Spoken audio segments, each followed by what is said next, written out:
إن الحمد لله نحمده ونستعينه ونستغفره ونعوذ بالله من شرور أنفسنا ومن سيئات أعمالنا من يهده الله فلا مضل له ومن يضلل فلا هادي له وأشهد أن لا إله إلا الله وحده لا شريك له وأشهد أن محمدا عبده ورسوله يا أيها الذين آمنوا اتقوا الله حق تقاته ولا تموتن إلا وأنتم مسلمون يا أيها الناس اتقوا ربكم الذي خلقكم من نفس واحدة وخلق منها زوجها وبث منهما رجالا كثيرا ونساء واتقوا الله الذي تساءلون به والأرحام إن الله كان عليكم رقيبا يا أيها الذين آمنوا اتقوا الله وقولوا قولا سديدا يصلح لكم أعمالكم ويغفر لكم ذنوبكم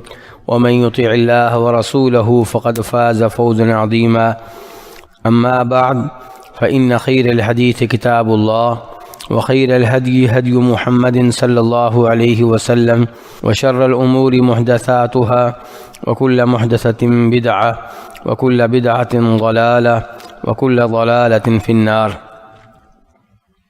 اللہ کی حمد و ثنا بیان کرتے ہیں کہ جس اللہ رب العزت نے ہمیں اس بات کی توفیق دی کہ ہم اس کے گھر میں جمع ہوئے ہیں اور اس کے نبی صلی اللہ علیہ وسلم کی احادیث سننے کے لیے سمجھنے کے لیے جمع ہوئے ہیں، اور کثرت سے درود و سلام ہوں پیارے نبی صلی اللہ علیہ وسلم کی ذات اقدس پہ۔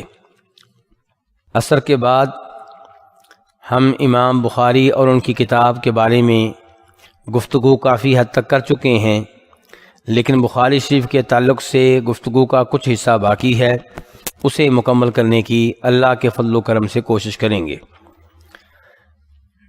میں یہ بتا چکا ہوں کہ امام بخاری رحمہ اللہ نے کتاب کا نام کیا منتخب کیا، کتاب کا نام کیا رکھا۔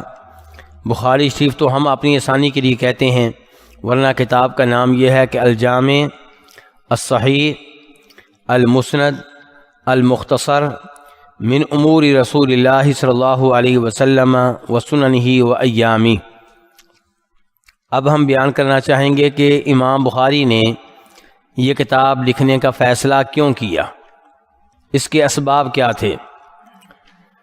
تو اس کا ایک سبب یہ تھا کہ امام بخاری رحمہ اللہ کی اس کتاب سے پہلے جو کتب لکھی گئیں ان میں کئی دفعہ ضعیف روایتیں ہوتی تھیں، اور کچھ تالیفات میں یہ مسئلہ تھا کہ ان میں ضعیف روایتیں نہیں تھیں، لیکن احادیث زندگی کے ایک شعبے سے تعلق رکھتی تھیں۔ مثال کے طور پہ مناقب کے اوپر، یا نماز کے بارے میں کتاب، یا حج کے بارے میں کتاب، یعنی کہ جامع کتاب جس میں 8 طرح کی احادیث ہوں، یہ نہیں تھے۔ تو اس لیے امام بخاری رحمہ اللہ نے فیصلہ کیا کہ کتاب لکھی جائے۔ دوسرا سبب یہ بنا کہ امام بخاری رحمہ اللہ ایک دفعہ اپنے استاد اسحاق بن راہویہ، کیا کہا میں نے، اسحاق بن راہویہ کی مجلس میں تھے، تو انہوں نے اپنی مجلس میں کہا، اپنے تمام شاگردوں سے کہا کہ لو جمعتم کتابا مختصرا لصحیح سنت النبی صلی اللہ علیہ وسلم، کہ اگر تم لوگ نبی علیہ الصلوۃ والسلام کی صحیح احادیث پہ مشتمل ایک کتاب لکھ دو۔ تو امام اسحاق بن راہویہ کہتے ہیں کہ ان کی یہ بات امام بخاری فرماتے ہیں کہ میرے استاد کی یہ بات میرے دل میں اتر گئی، اور میں نے عزم کر لیا کہ یہ کام میں کروں گا۔ اور تیسرا سبب یہ بنا کہ امام بخاری رحمہ اللہ نے خواب دیکھا۔ خواب میں وہ دیکھتے ہیں کہ وہ نبی علیہ الصلوۃ والسلام کے سامنے کھڑے ہیں، اور ان کے ہاتھ میں پنکھا ہے۔ کن کے ہاتھ میں پنکھا ہے؟ نبی کریم صلی اللہ علیہ وسلم کے ہاتھ میں، امام بخاری کے ہاتھ میں پنکھا ہے، نبی علیہ السلام کے سامنے کھڑے ہیں، اور پنکھے کے ذریعے سے نبی علیہ السلام سے مکھیاں اڑا رہے ہیں۔ مکھیاں کون اڑا رہے ہیں؟ امام بخاری۔ انہوں نے علماء کرام سے مشورہ کیا، خواب کی تعبیر پوچھی، تو انہوں نے کہا کہ اس خواب کی تعبیر یہ ہے کہ آپ نبی علیہ السلام سے جھوٹی روایات کو دور کریں گے اور ان کو رفع کریں گے، یعنی کچھ جھوٹی روایات گڑھ کے آپ کی طرف منسوب کر دی گئی ہیں اور انہیں نبی علیہ السلام سے دور کرنے کا کام آپ کریں گے۔ تو امام بخاری کہتے ہیں کہ اس چیز نے بھی مجھے اس بات پہ ابھارا کہ میں یہ کتاب لکھوں جو بعد میں نے لکھی۔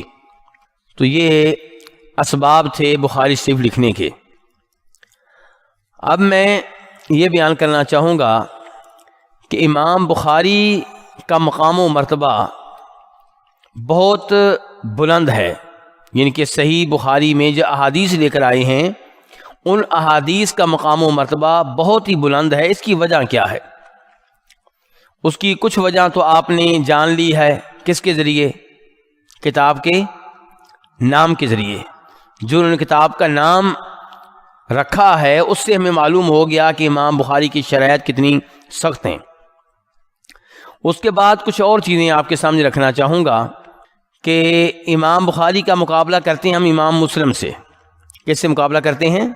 امام مسلم سے۔ تو اس سے کچھ نہ کچھ سمجھ آئے گی کہ امام بخاری کی شرائط کیسے سخت ہیں۔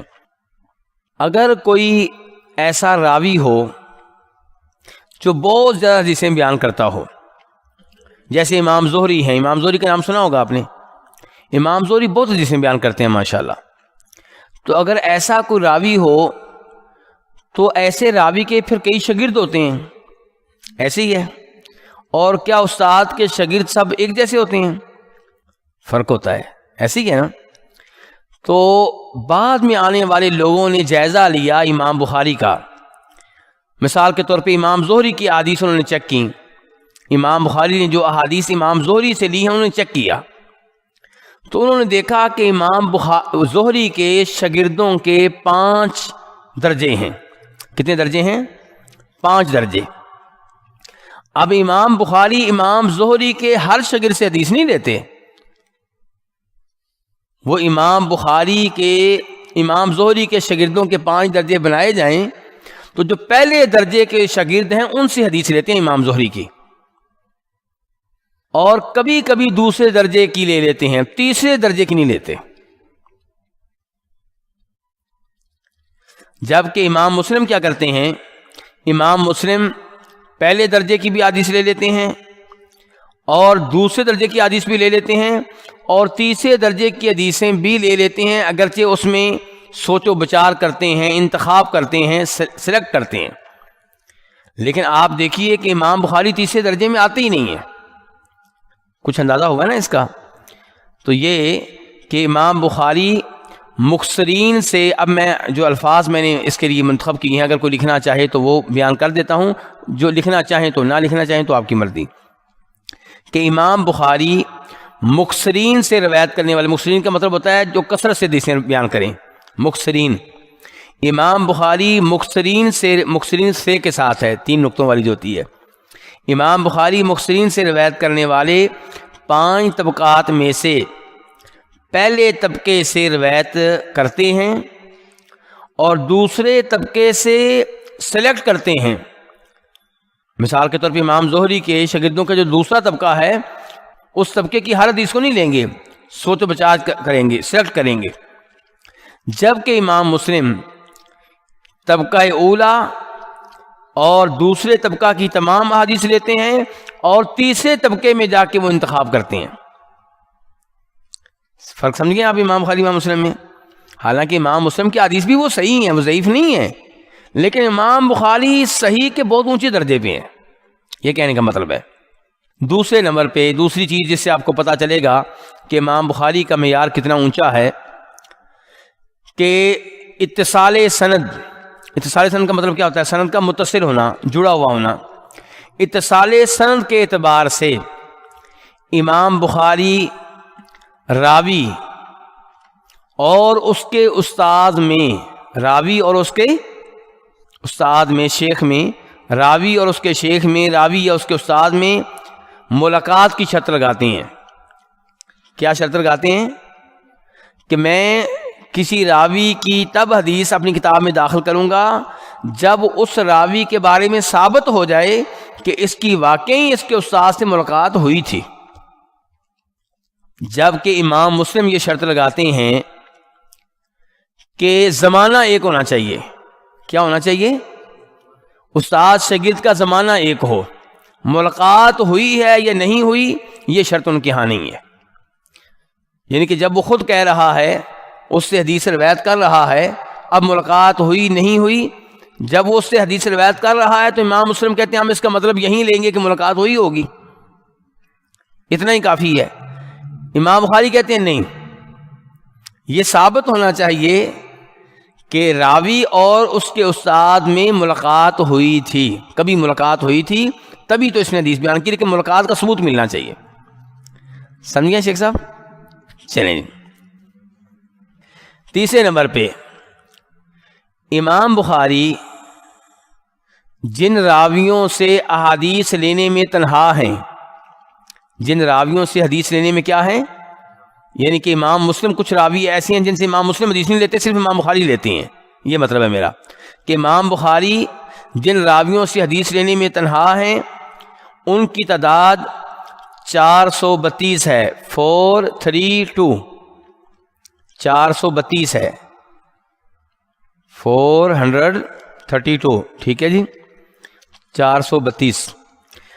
اچھا، ان میں سے جن پہ کلام ہے یعنی کہ متکلم فی وہ صرف 80 ہیں۔ 80 کو کیا کہتے ہیں جی؟ 80 ٹھیک ہے جی، یعنی کہ امام بخاری جن راویوں سے حدیث لینے میں تنہا ہیں وہ کتنے ہیں؟ 432، اور ان 432 میں سے جن کے اوپر تھوڑا بہت اعتراض کیا گیا ہے وہ کتنے ہیں؟ 80 ہیں۔ اب ہو سکتا ہے وہ اعتراض غلط ہو لیکن اعتراض تھوڑا بہت ہوا ہے، وہ کتنے ہیں؟ 80۔ جبکہ وہ راوی جن سے احادیث لینے میں امام مسلم تنہا ہیں وہ ہیں 620۔ کتنے ہو گئے؟ 620۔ ان میں سے ان 620 میں سے جن پہ کلام ہے، اعتراض ہے، وہ 160 ہیں، 160۔ تو یہاں سے بھی آپ سمجھیں امام بخاری کا معیار، امام بخاری کا معیار سمجھ رہے ہیں نا جی؟ یہ چیزیں ہوتی ہیں جن سے سمجھ آتی ہے کہ امام بخاری کتنے اونچے معیار کی حدیث لے کر آتے ہیں۔ اچھا، چوتھے نمبر پہ امام بخاری جن راویوں سے احادیث لینے میں تنہا ہیں اور ان میں سے جن پہ اعتراض ہوا ہے وہ کتنے ہیں؟ 80۔ ان میں سے اکثر وہ ہیں، 80 میں سے اکثر وہ ہیں جو امام بخاری کے استاد ہیں۔ امام بخاری کے کیا ہیں؟ یہ بطور خوبی میں کہہ رہا ہوں، یعنی کہ امام بخاری کے استاد ہیں، ان کا مطلب امام بخاری ان کو اچھی طرح جانتے ہیں کہ اعتراض کرنے والا اعتراض کرتا رہے، میں نے چیک کیا ہوا ہے اس کو، مطلب یہ میرے کہنے کا۔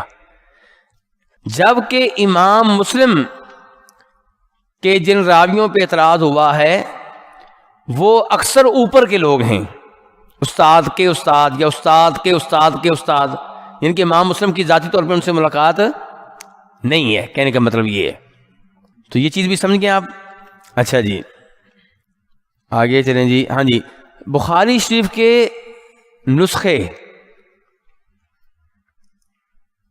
یہ موضوع میرا آپ لینے دیں، میرے خیال میں یہ آپ کو لینے دیتے ہیں، کیا خیال ہے؟ یہ آپ کے کام کا نہیں اتنا ہوگا، اس کو آپ لینے دیں۔ اب آپ لے لیں صحیح بخاری کی قبولیت۔ قرآن مجید کے بعد جس کتاب کو سب سے زیادہ مقبولیت ملی وہ کون سی کتاب ہے؟ بخاری شریف۔ امام نسائی جو خود بڑے محدث ہیں لیکن امام بخاری کے کیا لگتے ہیں؟ شاگرد ہیں، وہ کہتے ہیں کہ ان کتابوں میں، یعنی کہ احادیث کی کتابوں میں، ان کتابوں میں کوئی بھی کتاب امام بخاری کی کتاب سے بہتر نہیں ہے۔ یہ باتیں آپ نے سنی ہوئی ہیں، پہلے بھی آپ جانتے ہیں، لیکن اب حوالے کے ساتھ ایک بڑا امام کہہ رہا ہے، مطلب یہ ہے۔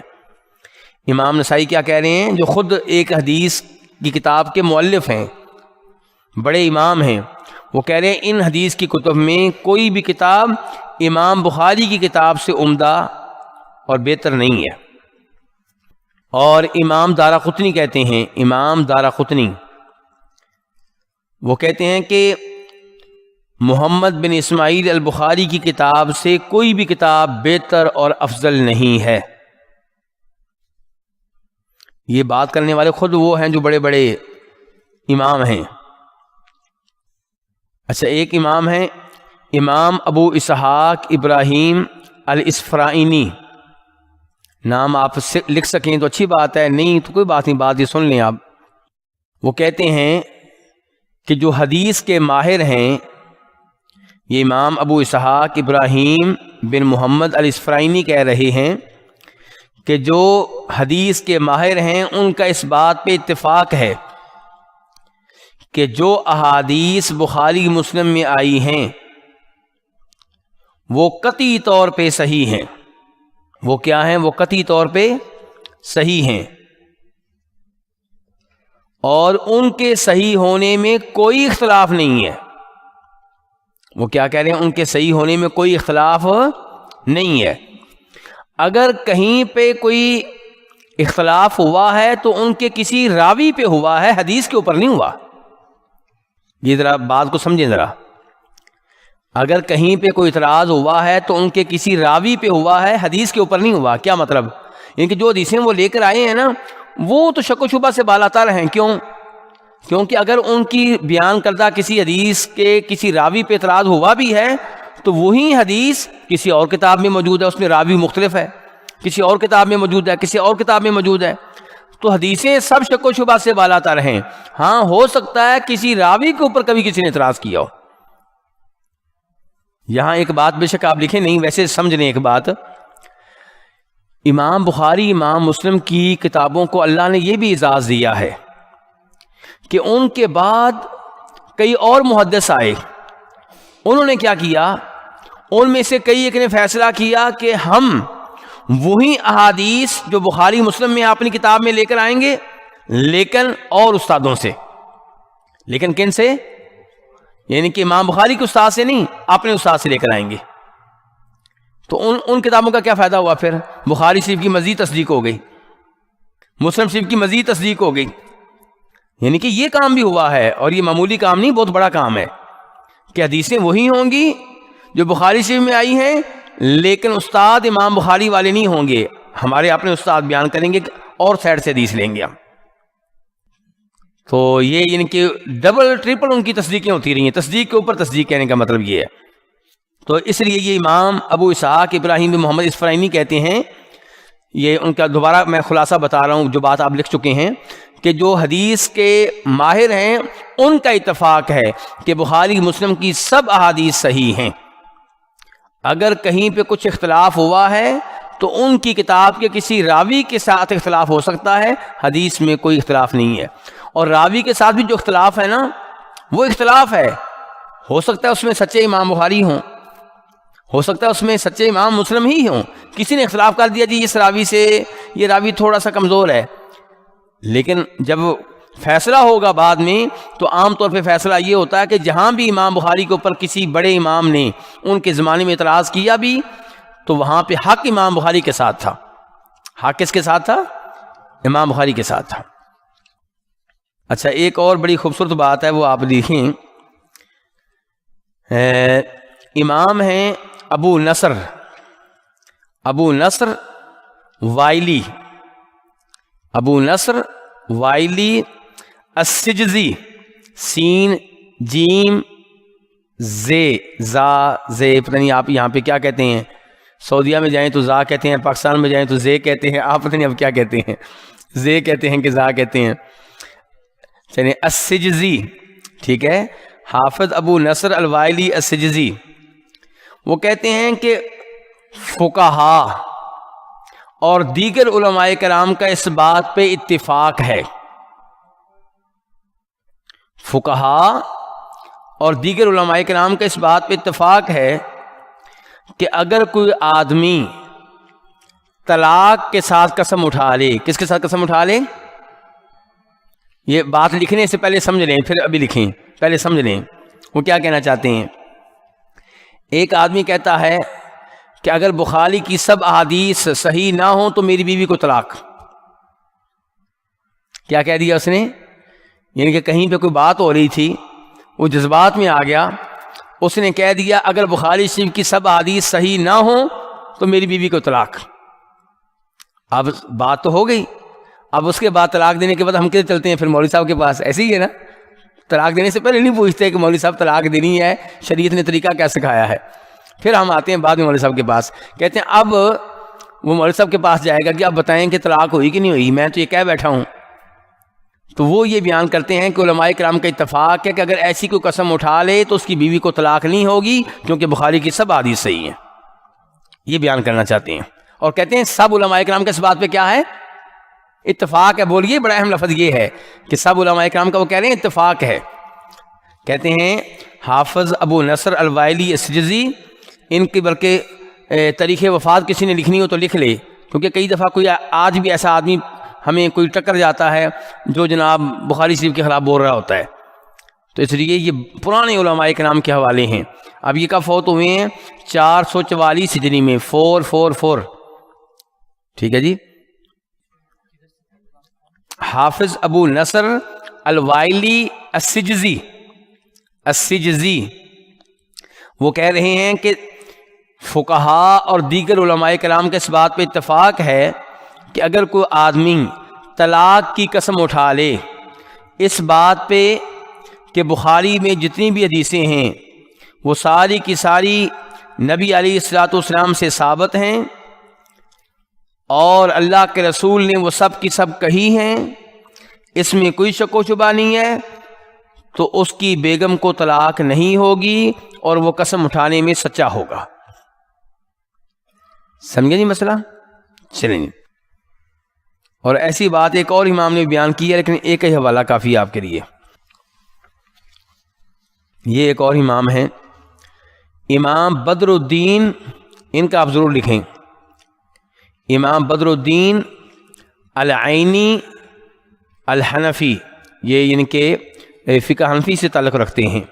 ان کی کتاب ہے عمدۃ القاری، کتاب کا نام کیا؟ عمدۃ القاری.